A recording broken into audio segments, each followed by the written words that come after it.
This is going to be really exciting. Parting with a 1-0 lead, and we are heading into game number 2.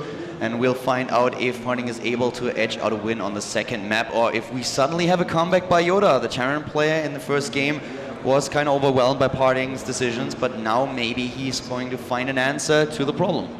We'll have to see, as the map is indeed Metropolis, one of those maps that provides a lot of room for people to eke out those little edges if they want to go into the macro game. Spawning up in our northern position here, currently 1 game down as our blue Terran Poland. Give it up for LGIM's Yoda!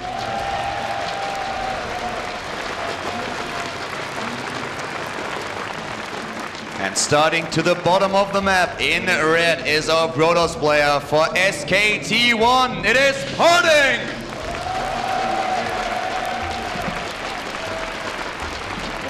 The winner of the series guarantees themselves a spot on the Intel Extreme Masters World Championship. So, regardless of any money that they can win here, there's still a lot on the line here. And you know, Parting and Yoda, they met once. They met in the last year in October, at the end of October in the GSTL, and Parting won the game. It was of course a best of 1, and it was also on the map that we don't see in this tournament. Grand Lagoon has been played back then, but this is the only match that those two played in Korea so far. So this is like the first encounter, and so far we have Parting once again with a 1-0 lead here on this map with cross positions. And Yoda is opening up with gas. He's changing things up here. It allows him to be very aggressive with the early gas. Parting going for an expansion here at this point. And these positions don't really help Yoda with that gas opening. It's a pretty important thing here, as I'll show you guys me on the stream as well. Our Polish crowd, phenomenal here on Sunday for day 4 of the Intel Extreme Masters Katowice. Well, there now is the factory. So we have the factory, and with the placement that we have here, he will most likely go into a starport. He's already scouting with this SCV. He wants to know exactly if Parting spawns close position, and this would be the best option for him. Because if he goes for Banshees or for just a Medivac and Hellion Marine, a close position, close air position would be brilliant for him, but that's not the case. So he has to go cross position, which will delay everything that he does. And with Yoda now taking the second refinery, it looks like we are going to see a cloak Banshee play. Parting with the expansion before the cybernetics core, it's done now, going into the gateway research. He's in a position where he needs to get a robotics out for the observer if Yoda really decides to go for the Banshee tank.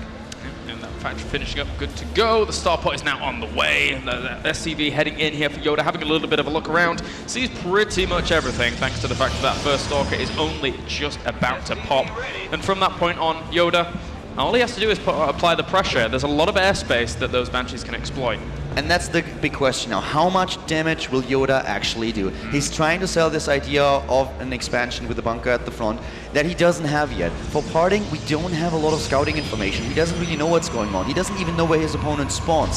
So Yoda is going into the tech lab. He's going into the build that we talked about, but will Parting have the observer out in time? How well is he going to defend against the build that Yoda chose to execute here? And if you just look at the gaming history of Parting, his play against Terran is exceptional. Even if he says he's not confident in his abilities in this matchup, he won against so many great opponents. He took down MVP. We have him with wins against Lucifron, against Santa.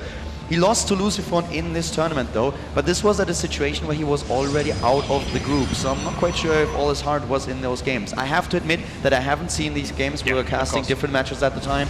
So right now, against Terran, if I was Yoda down a game, I would be really, really concerned. I would want to get an early win here to get a bit of confidence against the strong opponent. Yeah, you have to make something work out here.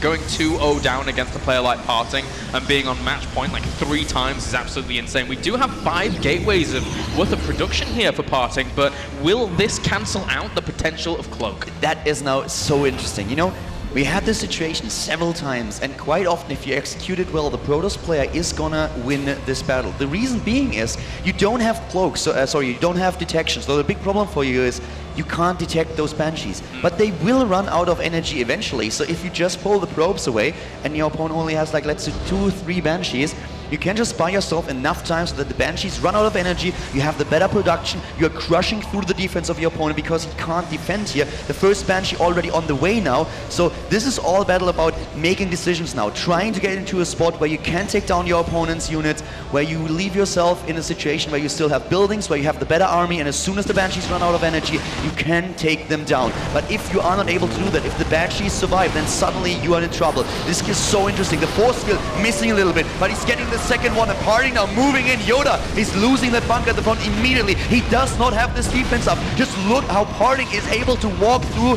but he still has to deal with the Banshee back at home, and now the second one is out for Yoda to help defend against this push. The double command center production here limits Yoda so much. No more extra barracks to continue producing any units. He's trying to focus down that starport. He knows he wants to kill that. He wants as little Banshees out as possible. So when this one runs out of energy, he can kill that off and he has no more threat of cloak, and the starport does go down. Really well played here by Parting. He has those force fields, no surface area for Yoda to repair his starport. Now we have in total 2 Banshees. Is this going to be enough? I don't think so. At the bottom, we already have 1 Banshee going down, no energy left, and the second one now in the main base can't go into cloak mode. There are mostly Zealots at this point, so he can really do a lot of damage, especially with the Hellion here. But he's down to 11 supply, 3 SCVs, Parting still on 2 bases. He can warp in additional units. His Robo is ready, he procs it in, there is the Observer. And what can Yoda do at this point? This is exactly what we were on about before. Those kind of 5 gateways worth of production, they cancel out Cloak eventually because you just have too much for the Terran to kill. He can't kill it off fast enough. Cloak finishes up, boom! And that goes down that Banshee there, and completely dominating performance here from Parting. And there you go, GG! GG, and Parting is once again looking like this invincible monster that you just can't beat. A 2-0 lead in the best of 5 series.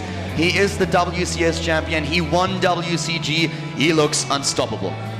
He really does here. Parting, confident, composed, and for Yoda here, what does he do? He's now in a situation where he has to win 3 games back to back, and dealing with the potential aggression from Parting, which has been working out so well. Gateway aggression in general against Terran has been working out so well, actually. That was with how these builds went. It was just the defense was not there for Yoda. His tech choice was a good one, but his main problem was the build orders that we had saw for Parting. Parting decides to go for the 5 gate. He decides to push his way in, and Yoda has the better tech, but he doesn't have the defense at the natural. And with a few Banshees that he had in the game, he could not take down this force. If he's able to buy himself time to get additional Banshees out and then maybe hide a few buildings, just fly them into a corner, wait until he has energy on those Banshees, move in, take down the economy of Parting, maybe, but the build orders were just not in his favor. Good choice by Parting here, and for Yoda, a really, really tough game. Yeah, very, very tough indeed. So guys, we're going to send it over to the analysis desk, and we'll see what they want to say about game number 2. Just so dominating. Can Parting be stopped in this tournament by anybody? I don't know. I don't know. We'll see. I hope so. I hope Yoda can come back. I thought it was really smart of Parting to use this 5-gate build on this map in particular. He never really saw that it was a 1-Rax expand, so there was always this possibility that it was a tech or it was like a something that wasn't just a fast expand. And so the 5-gate was a little bit of a gamble in that you have no Robo, Cloak Banshees are potentially a problem, but Parting did a really good job of accounting for that. The moment he realized it was not just a regular 1-Rax expand build, he proxies a Robo outside of Yoda's base. And from that point on, your army is much superior. With observers, you should be able to clean up any Banshees that are left out on the map. And then from there, he goes on. One more thing is why this map is so good for a 5-gate. Can we go into the replay?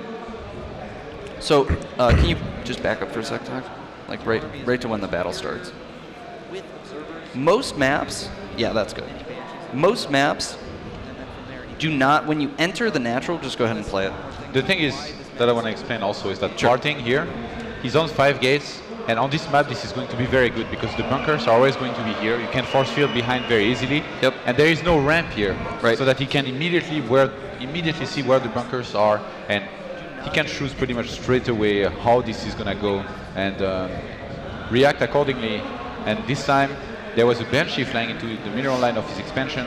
So that's why he followed this up with the Robo here, and this was just so smart. Again, this was one of those quick games where you need to react very quickly and salvage the situation as much as you can. Yep. And Parting, he did such a good job of that. This push is actually so strong on this map. Yeah, it's very strong. The other defining feature of this map there are a couple of maps that don't have ramps up into the natural, but there are very few maps where you can force field the ramp into the main while attacking the bunkers at the same time. And I think that makes this map in particular a good choice to do a 5-gate on. You can force field there. SCVs can't retreat into the main. Whatever evacuates from the bunker won't be able to retreat. And at this point, Parting is really in such a good position. And this decision to kill the starport really clinches the game here. I think if Yoda had been able to get up to 3 or 4 Banshees, there would have been a possibility for Parting to just not be able to make enough Stalkers to actually deal with that. Maybe he even could have pulled SCVs with it. But as it stood, the Banshees eventually run out of energy. Parting has Stalkers in place to deal with them when they do, and he just does too much economic damage to Yoda for him to come back. And this Banshee, even though it got 20 kills here, Parting did way more than 20 kills in the base of Yoda. So yeah. Yoda going for the 3rd Command Center, I feel like Terrans always feel obligated to go for the 3 Command Centers. After opening with a Banshee, they get a Raven a lot of the time after 2 or 3 Banshees, and then they just go into Bio with some E-base as well. And I always thought this was a bit of a gamble. I never really knew how to counter exactly, and Parting, in those first 2 games, he's showing us how to punish those 3 Command Centers with some very good aggression. Every move is calculated. He anticipates everything that might happen later on in all of his builds, I feel. Like he always has a plan or a follow-up to his strategies to be ready to face anything that Yoda might do. Yeah, he's very on top of his scouting. He's very aware of what's going on in the game. He figures out, he reads, it's like a tree of probabilities. You see your opponent doesn't have gas. And so there's only so many things that are possible from that point. And then you get a little more information. And then you narrow down the possibility. You keep narrowing them down until you know pretty much exactly what your opponent is going to do. And Parting is very good at pruning that tree, and he's very good at making the right strategic decision once he knows exactly what his opponent is doing. That was really deep, bro. The next map is Daybreak. In the last series, we had a Nexus first. What do you think we'll get from Parting? If I was him, I would just keep on playing my own game, just try to go for the quick expansion into standard play, or a pressure is okay too on Daybreak. But his scouting and read just has been so good, he does not need to change anything. It's for Yoda to change things up. He needs a more refined build. He needs to not mess up all the engagements or small skirmishes out on the map. And he's going to have to make nearly no mistake if he wants to take out Parting here. Yep. All right, well, the players are in the game. The casters are ready. The fans are ready. We're ready. Let's get to it.